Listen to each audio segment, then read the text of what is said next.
Right to Education Act was passed in 2009 and implemented all over India in 2010. शिक्षा का अधिकार अधिनियम। सबसे पहला सवाल जो दिमाग में उठता है वो ये है कि हम इसको क्यों कह रहे हैं शिक्षा का अधिकार। क्या 2010 के पहले शिक्षा का अधिकार नहीं था? क्या 2010 के पहले इंडिया में सरकारी स्कूल नहीं थे? क्या 2010 के पहले इंडिया में प्राइवेट स्कूल नहीं था? या क्या 2010 के पहले आपको कोई रोक रहा था कि जाके आप शिक्षा नहीं ले सकते हैं? तो हम समझेंगे कि जब ये एक्ट इंडिया में लागू हो गया तो बदल क्या रहा था, क्यों कहा जाने लगा कि अब 14 साल तक के सभी बच्चों का शिक्षा एक मौलिक अधिकार है, शिक्षा एक फंडामेंटल राइट है। पहले हम समझते हैं कि किसी चीज को हम फंडामेंटल राइट बना देते हैं तो फर्क क्या पड़ता है। देखिए, किसी बात को फंडामेंटल राइट में बना दिया गया ना, या कह दिया गया कि आपका मौलिक अधिकार है, तो सरकार बाध्य होती है उस बात को लागू करने के लिए। इसके पहले सरकार जिम्मेदारी नहीं लेती है।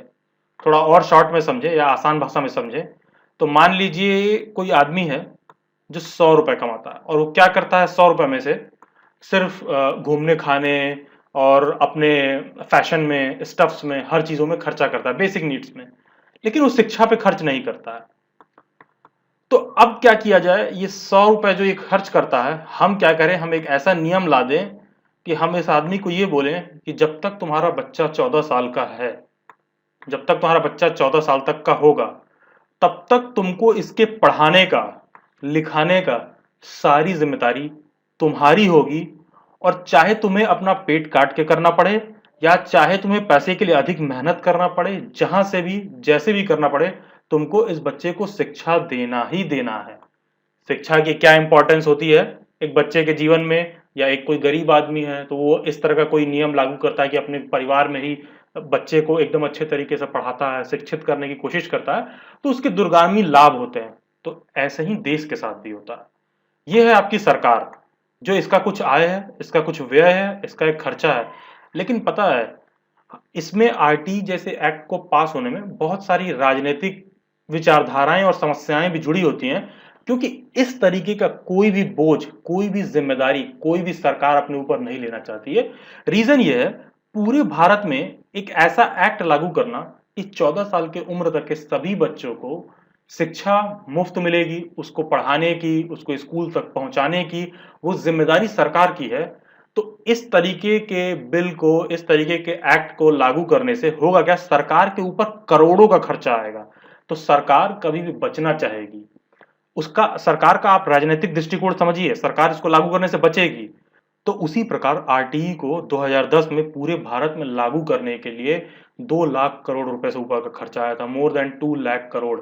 तो उतने का एक्सपेंस गवर्नमेंट ने जिम्मेदारी ली कि अब समय आ गया है कि शिक्षा जो है एक देश में मौलिक अधिकार हो और हर बच्चे का एक अधिकार है। क्योंकि मानव अधिकार के विचारधारा से भी देखें, ह्यूमन राइट्स के पॉइंट ऑफ व्यू से भी देखें, तो शिक्षा एक बच्चे का अधिकार है। इसके पहले भी ये सवाल बहुत बार उठा था, या देश में चर्चाएं उठी कि शिक्षा के अधिकार को मौलिक अधिकार बना दिया जाए, क्योंकि हमारा देश शिक्षा में पिछड़ रहा था। लेकिन हुआ क्या, कभी भी राजनीतिक इच्छा शक्ति उतनी हो नहीं पाई, या कोई सरकार इस जिम्मेदारी को पूर्ण रूप से लेने के लिए सक्षम नहीं थी, या कह लीजिए राजनीतिक इच्छा शक्ति की कमी थी। लेकिन फाइनली 2010 में शिक्षा का अधिकार 6 से 14 साल की उम्र के सभी बच्चों के लिए एक मौलिक अधिकार बन गया। और यह उनका एक कानूनी अधिकार हो गया कि सरकार इस बात को एंश्योर करेगी कि उनका यह शिक्षा का अधिकार उन तक पहुंचे, और एक ऐसी शिक्षा हो कि वो अवेलेबल हो, असेसेबल हो, एक्सेप्टेबल हो एंड अडेप्टेबल हो। कहने का मतलब कि शिक्षा इजीली अवेलेबल हो, आसानी से उन तक पहुंचे, सुलभ हो, स्वीकार्य हो, उनके अनुकूल हो। उस समय भारत के प्रधानमंत्री, the then prime minister of India doctor Manmohan Singh, after implementing this act, said, "We are committed to ensuring that all children, irrespective of gender and social category, have access to education, and education that enables them to acquire the skills, knowledge, values, and attitudes necessary to become responsible and active citizens of India." Since the act was implemented in his tenure, so surely the credit goes to him. So finally article 21A में इस बात को attach कर दिया गया कि right to education एक fundamental right है 6 से 14 साल के सभी बच्चों के लिए। यह एक कानूनी अधिकार है और सरकार इस बात को किसी भी तरीके से इंश्योर करेगी कि यह अधिकार उन बच्चों तक पहुंचे। नमस्कार, मैं अभिलाष सिंह। आप मेरे से इंस्टाग्राम पर भी जुड़ सकते हैं, जिसका लिंक डिस्क्रिप्शन बॉक्स में दिया हुआ है, या फिर ये यूज़र आईडी आप इंस्टाग्राम पर सर्च करिए। एक नज़र हम डेली बाइट्स को क्यों सब्सक्राइब करें? क्योंकि इस पर university admission updates, government job updates, IGNOU lectures, history lectures, teacher education से रिलेटेड सभी lectures, book reviews, news and updates and several other stuffs time to time आते हैं। टीचर एजुकेशन से रिलेटेड और लेक्चर्स देखने के लिए चैनल के प्लेलिस्ट में जाएं और टीचर एजुकेशन वाला प्लेलिस्ट आप देख सकते हैं। ओके, तो अब हम देखेंगे प्रोविजंस और यूनिक फीचर्स। इस एक्ट में ऐसा क्या है जो इसको इतना खास बनाता है?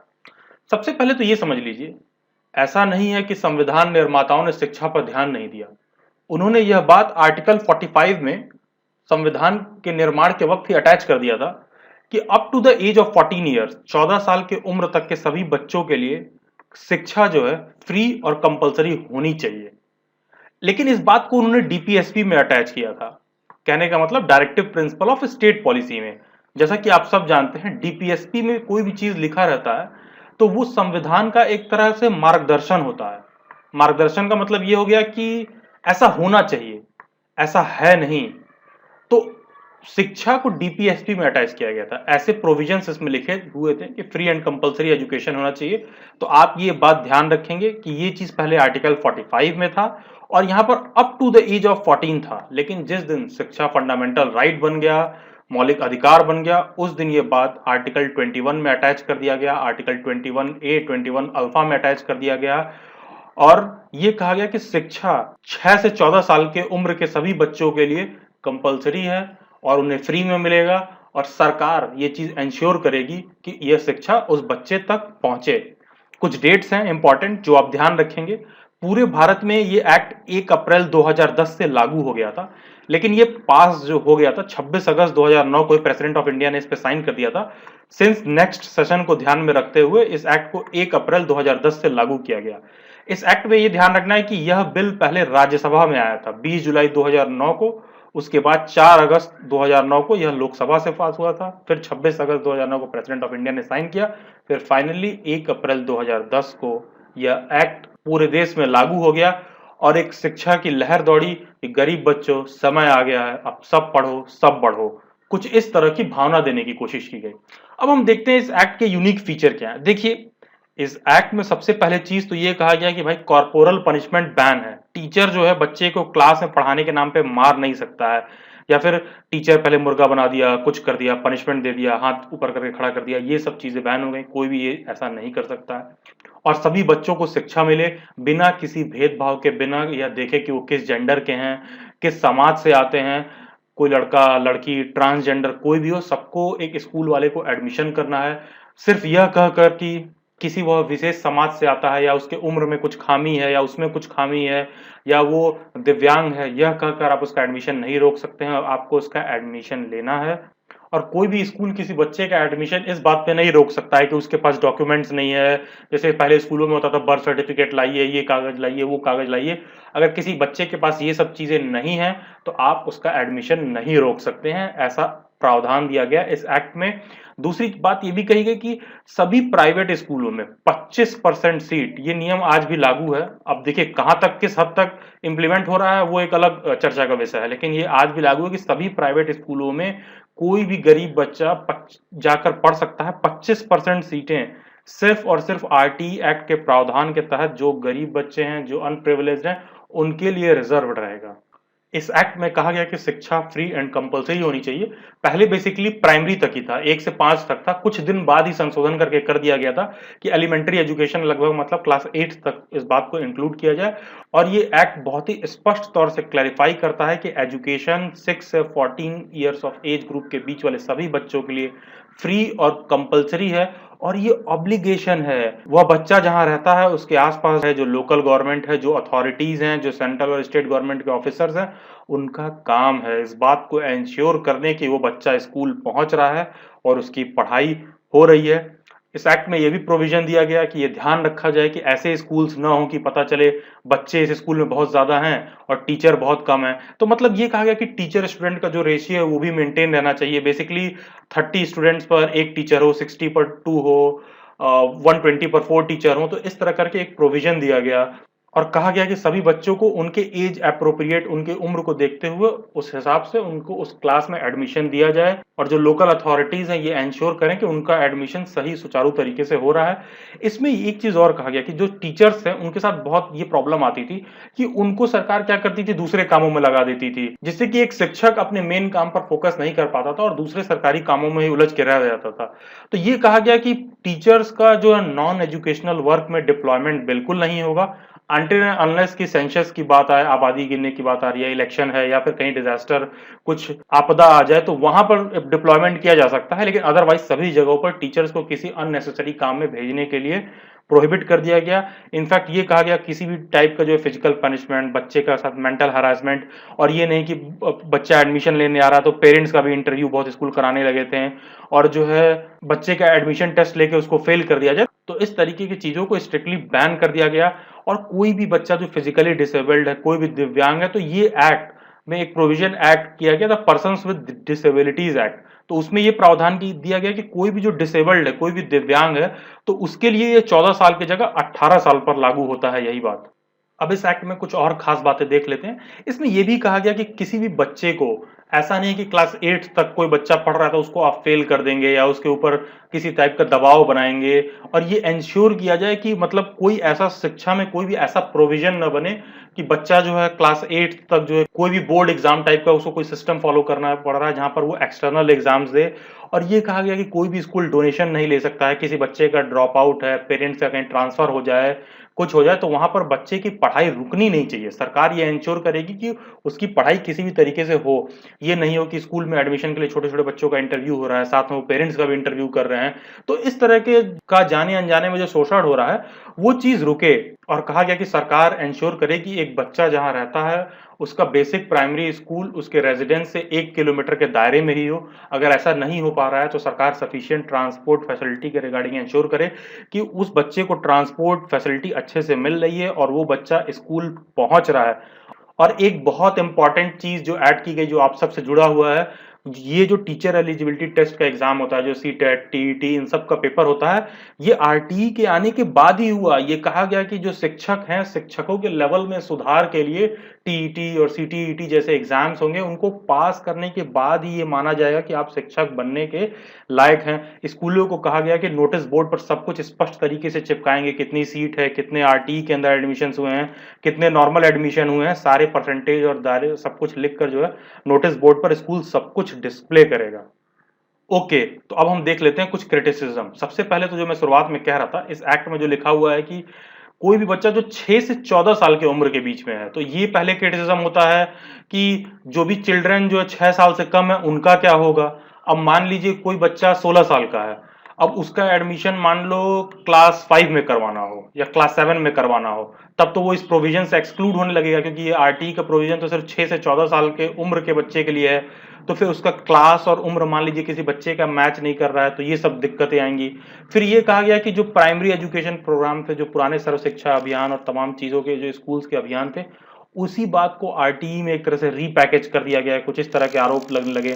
फिर ये कहा गया कि जो एजुकेशन सिस्टम है इंडिया में, 80% बच्चे ऐसे हैं जो स्टेट लेवल के प्राइमरी और जो है अपर प्राइमरी स्कूल्स में जा रहे हैं, लेकिन जो टीचर्स की क्वालिटी है, जो अच्छे टीचर्स की कमी है, इनफैक्ट टीचर्स की शॉर्टेज है, इंफ्रास्ट्रक्चर बहुत बेकार है, बच्चों के लिए टॉयलेट्स नहीं है। इस एक्ट में ये भी कहा गया कि गर्ल्स बॉयज़ सबके लिए सेपरेट और अच्छे टॉयलेट्स होने चाहिए और लोकेलिटी स्कूल की अच्छी होनी चाहिए। ओवरऑल एक बहुत ही पढ़ने का एनवायरनमेंट होना चाहिए। तो इन सब चीज़ों की खामी काफ़ी ज़्यादा महसूस की गई और देखी गई। और फिर ये आरोप लगा कि इस एक्ट के पास होने के बाद एनरोलमेंट तो हुआ, स्कूलों में एडमिशन तो बहुत सारे लोगों ने लिया, सभी बच्चे स्कूल पहुंचने तो लगे, लेकिन जो उसका प्रोडक्टिव रिजल्ट हुआ, जो आउटकम हुआ, उससे मिला क्या, मतलब कितने बच्चे ऐसे थे जो पूर्ण रूप से शिक्षा पूरा करके बाहर निकल रहे हैं और समाज में एक अच्छी काबिलियत के साथ आ रहे हैं, तो उसका परिणाम अभी तक कोई बहुत अच्छा देखने को नहीं मिला है। अब देख लेते हैं कुछ छोटे छोटे और कौन से बड़े इश्यूज हैं। देखिए, बहुत से ऐसे स्कूल हैं, कहा गया कि जहां पर स्कूल नहीं होगा, तो वहां पर कोई बच्चा मान लीजिए स्कूल जा रहा है, तो वो क्या करेगा कि फीस जो है, जो पेमेंट की बात आती है, अगर उसके पेरेंट्स जो फीस पे नहीं कर पा रहे हैं, तो 25% कोटे वाली सीट में ये कहा गया कि सरकार क्या करेगी, स्कूलों को कोई कूपन वाउचर दे देगी। तो पता है इसका प्रैक्टिकल इम्प्लीमेंटेशन बहुत ही कठिन है कि कोई बच्चा जा रहा है, वो स्कूल में एडमिशन ले लेगा, स्कूल वाला इसको एडमिशन दे देगा, फिर सरकार क्या करेगी, उस बच्चे का स्कूल जो का फीस जो है किसी वाउचर के फॉर्म में देगी। दूसरा ये चीज आरोप लगने लगा कि ये क्यों कहा जा रहा है कि 25% सीटें जो है प्राइवेट स्कूलों में ये रिजर्व रहेगा। आखिरकार सरकार की काबिलियत में कहाँ पर कमी आ जा रही है कि सरकार को ये कहना पड़ रहा है कि 25% सीटें प्राइवेट स्कूल में रिजर्व रहेंगी। इसका मतलब ये हुआ कि सरकार अपनी जिम्मेदारी को पूर्ण तरीके से नहीं निभा रही है। दूसरा एक प्रॉब्लम ये आया कि जो प्राइवेट स्कूल्स थे वो आरटीई एक्ट को लेके बहुत ही उनको ऑप्टिमिस्टिक ओपिनियन नहीं है, बहुत ही वो आशावादी नहीं रहते हैं आरटीई एक्ट को लेके। और अक्सर डिस्प्यूट सुनने को मिलता है प्राइवेट स्कूल और आरटीई एक्ट के तहत एडमिशन में, ये प्रॉब्लम देखने को मिली। और कोई भी बच्चा ऐसा हो जो ऑर्फन हो, कोई बच्चा ऐसे हो जिसके माँ बाप ना हो, तो ये देखा गया कि जब स्कूलों में एडमिशन की बात आ रही है तो स्कूल वाले कागज जरूर मांग रहे हैं। बहुत से ऐसे स्टेट्स हैं जो कह रहे हैं कि बर्थ सर्टिफिकेट लाइए, बीपीएल कार्ड लाइए, कोई सर्टिफिकेट लाइए, कास्ट सर्टिफिकेट लाइए। तो ये जो सर्टिफिकेट्स न मांगने वाली बात है शिक्षा को लेकर, देखा गया कि वो प्रॉब्लम एड्रेस नहीं हो रही है। फिर एक जो सोशल इंक्लूजन वाली बात है, चाहे वो जेंडर के आधार पर हो, चाहे वो कास्ट के आधार पर हो, ये देखा गया कि इम्प्रूवमेंट तो हुआ है, लेकिन जो समाज के जो पिछड़ा तबका है, जो डिसएडवांटेज सोसाइटी है, जो इन अनप्रिविलेज है, उसका एनरोलमेंट सोशल इंक्लूजन कास्ट के आधार पर, जेंडर के आधार पर ये देखा जा रहा है कि वो अभी भी कम है। जो टीचर्स का रेशियो है, ये पाया गया कि मेजोरिटी ऑफ द स्कूल्स में टीचर और स्टूडेंट का रेशियो ठीक नहीं है। ऐसे ऐसे स्कूल्स हैं गाँवों में, ऐसे ऐसे प्राइमरी के स्कूल हैं कि जहाँ एक टीचर है, 2 टीचर है और कक्षा 1 से 5 तक के सभी बच्चों को पढ़ाया जा रहा है। फिर सैनिटेशन का प्रॉब्लम अभी आज तक है कि हर जगह सभी स्कूल्स में गर्ल्स के लिए, बॉयज़ के लिए प्रॉपर टॉयलेट फैसिलिटी नहीं बन पाई, क्लीन ड्रिंकिंग वाटर नहीं है। तो यह सब बहुत सारे तमाम प्रोविजंस और फीचर्स आरटीई में थे जो कि भारत में शिक्षा के सुधार के लिए, भारत में सभी बच्चा स्कूल तक पहुँचे, समाज में जो है सोशल इंक्लूजन बढ़े, सभी तबके के लोगों को एक बराबर शिक्षा आसानी से मिले और समाज के विकास में वो एक भागीदार हो सके। इन सब चीज़ों को ये एक्ट कुछ हद तक पाने की कोशिश किया है और कुछ खामियां अभी तक उसमें रह गई हैं। तो इन तमाम बातों को इस एक्ट ने कवर करने की कोशिश की है और ये सच्चाई है कि इस एक्ट में बहुत सी खामियां भी हैं, लेकिन यह भी साथ-साथ सच्चाई है कि इस एक्ट ने बहुत से बच्चों को स्कूल तक पहुंचाया है और बहुत से बच्चे इससे लाभान्वित हुए हैं। Okay guys, this was all for this lecture. Description box में एक टेलीग्राम ग्रुप का लिंक दिया हुआ है। इस लेक्चर के पीडीएफ के लिए और टीचर एजुकेशन से रिलेटेड और बहुत सारे नोट्स और पीडीएफ के लिए आप टेलीग्राम ग्रुप में जाकर जुड़ सकते हैं।